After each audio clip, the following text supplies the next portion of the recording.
வணக்கம். ஆகாஷவாணி மாநில செய்திகள் வாசிப்பவர் ஷர்மிளா ரோஷன். தலைப்புச் செய்திகள். நாடு வளர்ச்சியடைய குடிமக்கள் தேச நலனிற்கு முக்கியத்துவம் அளிக்க வேண்டும் என்று குடியரசுத் தலைவர் திருமதி திரௌபதி முர்மு வலியுறுத்தியுள்ளார். பிலிப்பைன்ஸ் நாட்டுடன் பாதுகாப்பு ஒத்துழைப்பை வலுப்படுத்தி விரிவுபடுத்த இந்தியா உறுதிபூண்டிருப்பதாக மத்திய பாதுகாப்புத்துறை அமைச்சர் திரு ராஜ்நாத் சிங் தெரிவித்துள்ளார். திருவள்ளூர் மாவட்டம் பட்டாபிராமில் 330 கோடி ரூபாய் செலவில் புதிய தகவல் தொழில்நுட்ப பூங்காவை முதலமைச்சர் திரு மு க ஸ்டாலின் இன்று திறந்து வைத்துள்ளார். தமிழக உயர்கல்வித்துறை 47% வளர்ச்சியுடன் முன்னோடி மாநிலமாக திகழ்கிறது என்று உயர்கல்வித்துறை அமைச்சர் திரு கோவி செழியன் கூறியுள்ளார். பெர்த்தில் ஆஸ்திரேலியாவிற்கு எதிரான முதலாவது டெஸ்ட் கிரிக்கெட் போட்டியில் இந்தியா தனது முதல் இன்னிங்ஸில் 150 ரன்னுக்கு ஆட்டமிழந்தது. இனி விரிவான செய்திகள். நாடு வளர்ச்சியடைய குடிமக்கள் அனைவரும் தேச நலத்திற்கு முன்னுரிமை அளிக்கும் அணுகுமுறையை கடைபிடிக்க வேண்டும் என்று குடியரசுத் தலைவர் திருமதி திரௌபதி முர்மு தெரிவித்துள்ளார். ஹைதராபாத்தில் 4வது சர்வதேச கலாச்சார விழாவை இன்று துவக்கி வைத்து பேசிய அவர், இந்திய கலாச்சாரம், மொழிகள், பாரம்பரியம், அறிவுத்திறன் ஆகியவற்றிற்கு புத்துயிர் அளிப்பதன் மூலம் வேற்றுமையில் ஒற்றுமைக்கு வகை செய்ய முடியும் என்றார். அடிமைத்தன மனப்பாங்கு களையப்பட்ட பின்னர் சமூக ஏற்றத்தாழ்வுகள் நீக்கப்படும் என்று கூறிய அவர், புதிய குற்றவியல் நடைமுறை சட்டங்கள் மூலம் அண்மையில் மேற்கொள்ளப்பட்ட நடவடிக்கைகளை சுட்டிக்காட்டினார்.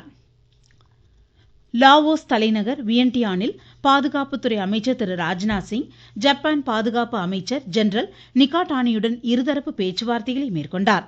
வெளிப்படையான உள்ளடக்கிய இந்தோ பசிபிக் பிராந்தியத்திற்கு இந்திய ஜப்பான் நாடுகளின் நட்புறவு முக்கிய பங்காற்றும் என்று திரு ராஜ்நாத் சிங் நம்பிக்கை வெளியிட்டுள்ளார்.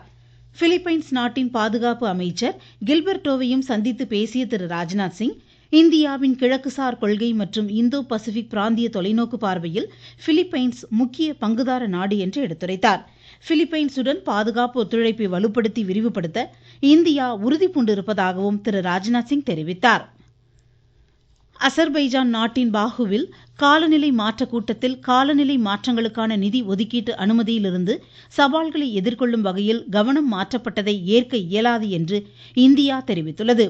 ஐநா வரையறை செய்துள்ள கட்டமைப்பின் கீழ் நடவடிக்கைகள் மேற்கொள்ளப்பட வேண்டும் என்று மத்திய வனம், பருவநிலை மாற்ற அமைச்சகம் சுட்டிக்காட்டியுள்ளது. காலநிலை மாற்றங்களால் தென்னாடுகள் தொடர்ந்து பாதிக்கப்படுவதாக அமைச்சகம் எடுத்துரைத்துள்ளது. பருவநிலை மாற்ற நிதிக்கான ஒருங்கிணைந்த இலக்கு, சவால்களை எதிர்கொள்ளும் செயல் திட்டம், மாற்றங்கள், உலகளாவிய நிலைப்பாடுகள், சுற்றுச்சூழலுக்கு ஏற்ற நடவடிக்கைகள் ஆகிய 5 அம்சங்களை கொண்டு காலநிலை மாற்ற சவால்கள் எதிர்கொள்ளப்பட வேண்டும் என்றும் இந்தியா கூறியுள்ளது. நிதி ஒதுக்கீடுகளின்றி வெறும் பேச்சுவார்த்தைகளால் எப்பயனும் ஏற்படாது என்றும் அமைச்சகம் எடுத்துரைத்துள்ளது. மகாராஷ்டிரா, ஜார்க்கண்ட் மாநில சட்டப்பேரவை தேர்தலுக்கான வாக்கு எண்ணிக்கை நாளை காலை 8 மணிக்கு தொடங்குவதற்கான அனைத்து ஏற்பாடுகளும் தயார் நிலையில் உள்ளன. இவற்றுடன் அஸ்ஸாம், பீகார், சத்தீஸ்கட், குஜராத், கர்நாடகம், கேரளம், மத்திய பிரதேசம், மகாராஷ்டிரம், மேகாலயா, பஞ்சாப், ராஜஸ்தான், சிக்கிம், உத்தரப்பிரதேசம், மேற்கு வங்கம், உத்தரகாண்ட் ஆகிய 48 சட்டப்பேரவை தொகுதிகளுக்கும், கேரள மாநிலம் வயநாடு மற்றும் மகாராஷ்டிர மாநிலம் நாண்டட் மக்களவை தொகுதிகளுக்கும் நடைபெற்ற இடைத்தேர்தல் வாக்கு எண்ணிக்கையும் நாளை நடைபெறுகிறது. சத்தீஸ்கட்டில் பாதுகாப்பு படையினர் மேற்கொண்ட தேடுதல் வேட்டையின் போது 10 மாவோயிஸ்டுகள் கொல்லப்பட்டனர். மத்திய ரிசர்வ் காவல் படையினர் மற்றும் சத்தீஸ்கட் மாவட்ட காவல்துறையினர் இணைந்து சுக்மா மாவட்டத்தின் கோண்டா பகுதியில் தேடுதல் நடவடிக்கையில் ஈடுபட்டிருந்த போது இச்சம்பவம் நேரிட்டது. உயிரிழந்தோரிடமிருந்து AK-47 ரக துப்பாக்கி உள்ளிட்டவை மீட்கப்பட்டுள்ளன. நீங்கள் கேட்டுக்கொண்டிருப்பது ஆகாஷவாணியின் மாநில செய்தி அறிக்கை.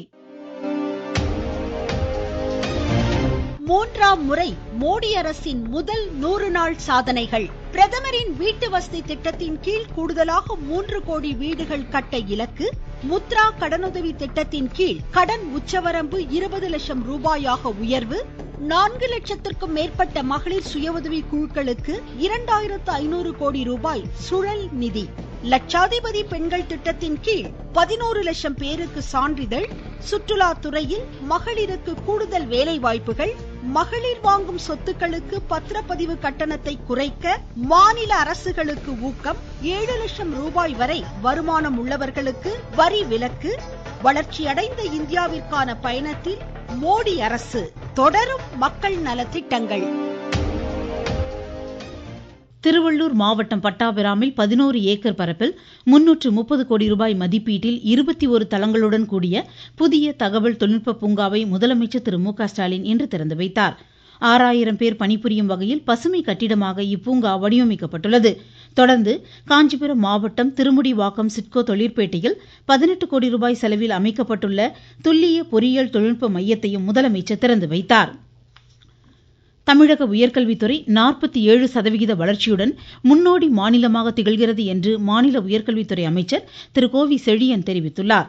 கோவையில் இன்று நடைபெற்ற உயர்கல்வி தொடர்பான ஆய்வுக் கூட்டத்தில் உரையாற்றிய அவர், சென்னைக்கு அடுத்தபடியாக இளைஞர்களுக்கு வேலைவாய்ப்புகள் அளிப்பதில் கோவை மாவட்டம் முன்னிலையில் இருப்பதாக குறிப்பிட்டார்.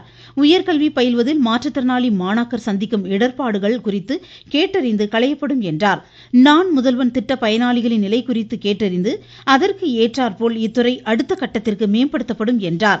உயர்கல்வித்துறையை மேம்படுத்த சென்னை, கோவை, மதுரை, திருச்சி என 4 மண்டலங்களாக பிரித்து கல்வி நிறுவன நிர்வாகத்தின் கருத்துக்களும் கோரிக்கைகளும் கேட்டறியப்படும் என்றும் அவர் கூறினார். திருச்சி பஞ்சப்பூர் ஒருங்கிணைந்த பேருந்து முனைய வளாகத்தில் 17 கோடியே 60 லட்சம் ரூபாய் மதிப்பீட்டில் ஆம்னி பேருந்து நிலையம் அமைப்பதற்கான பூர்வாங்க பணிகளை மாநில நகராட்சி நிர்வாகத்துறை அமைச்சர் திரு கே.என். நேரு இன்று துவக்கி வைத்தார். 82 பேருந்துகள் நிற்கும் வகையில் இந்த ஆம்னி பேருந்து நிலையம் கட்டப்பட உள்ளது.